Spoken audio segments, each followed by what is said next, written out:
Martin Lappin here with Alternative Heating Solutions, and I no longer have a G series. There was absolutely nothing wrong with the G. I've run them since 2015, but unfortunately I seen the writing on the wall.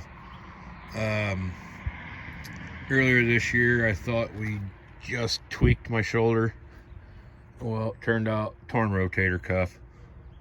And I also need a right shoulder replaced, both knees replaced, and an ankle that needs replaced or fused.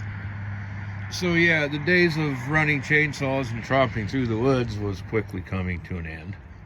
There was no point arguing that fact.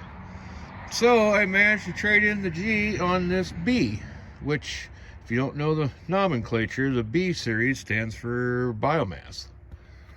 I ran some soft coal through this that it came with. It did just fine. Running pellets right now.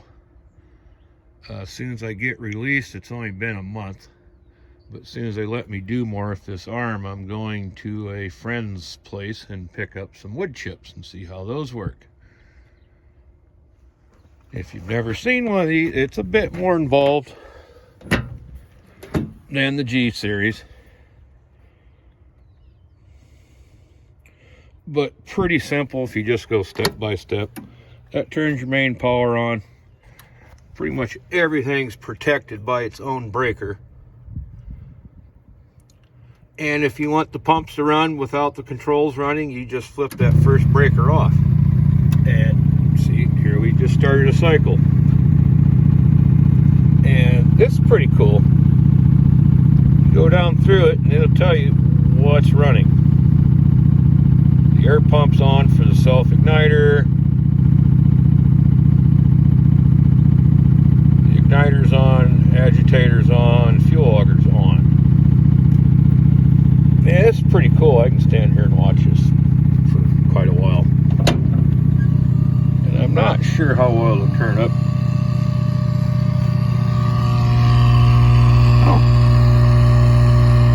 Slowly feeds the pellets in. The igniter's already running, and once it gets a large enough pile, it'll take off. I'll put this into time lapse so that it doesn't take half the day for you to actually see the ignition cycle.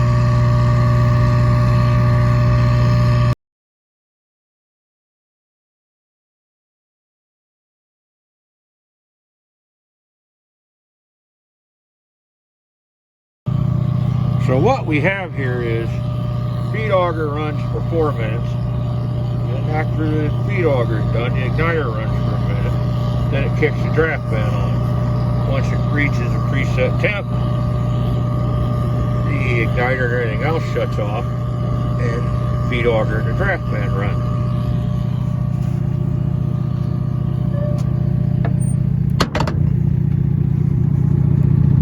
Which all those settings can be changed right here, just for what you're burning. That's pretty much the same settings that I found worked well on the coal. See, yep, air pump shut off, so it'll run as normal. Yep. And that's not a true temperature reading, I would say, because the tip of the thermocouple is clear at the back of the box. And even the feed auger sticks out past it a little bit, and the pellets run down. And so it's actually quite a bit warmer than that, I would say. And here we have, you already seen the controller. That's your feed control for the feed auger. And right now it's running very slow. That's 14 hertz, not RPM. There's the controller for the walker drive. This uses a walking grate, which, yeah, it's slow enough you won't be able to see it.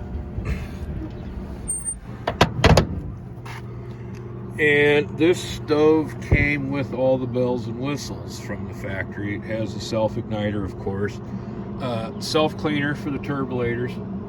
It's set to run like 30 seconds once every hour of run time.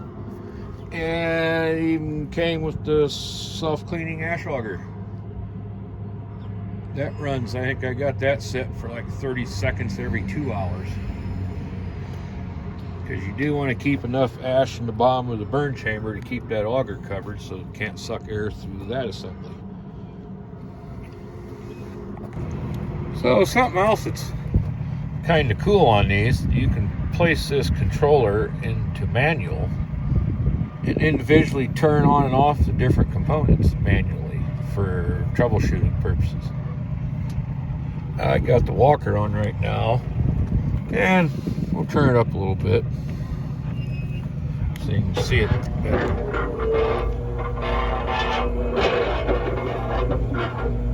But there's your walking grate, which looks amazingly well even on pellets, considering it's mostly just powder.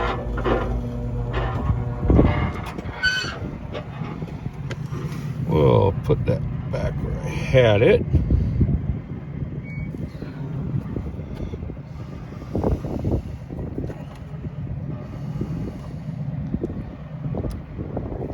And now it's off. So one of the things we did run into on a B series, the hookups are at the front on the side of it, to where on a G they're in the rear, of course. Well, on a B, the rear of the stove's all fuel hopper. So I run 1-inch copper up from the rear under the hopper into the housing here and insulate it, and then run my electric up. And I had to, luckily when I buried the log store, we buried conduit too, so I could just pull new wires. What was run for the G series wasn't going to be heavy enough. But other than that, it's been working very well so far. And of course we got a thermocouple I added in the stack, and our sensors on the returns so we can check remotely what's going on.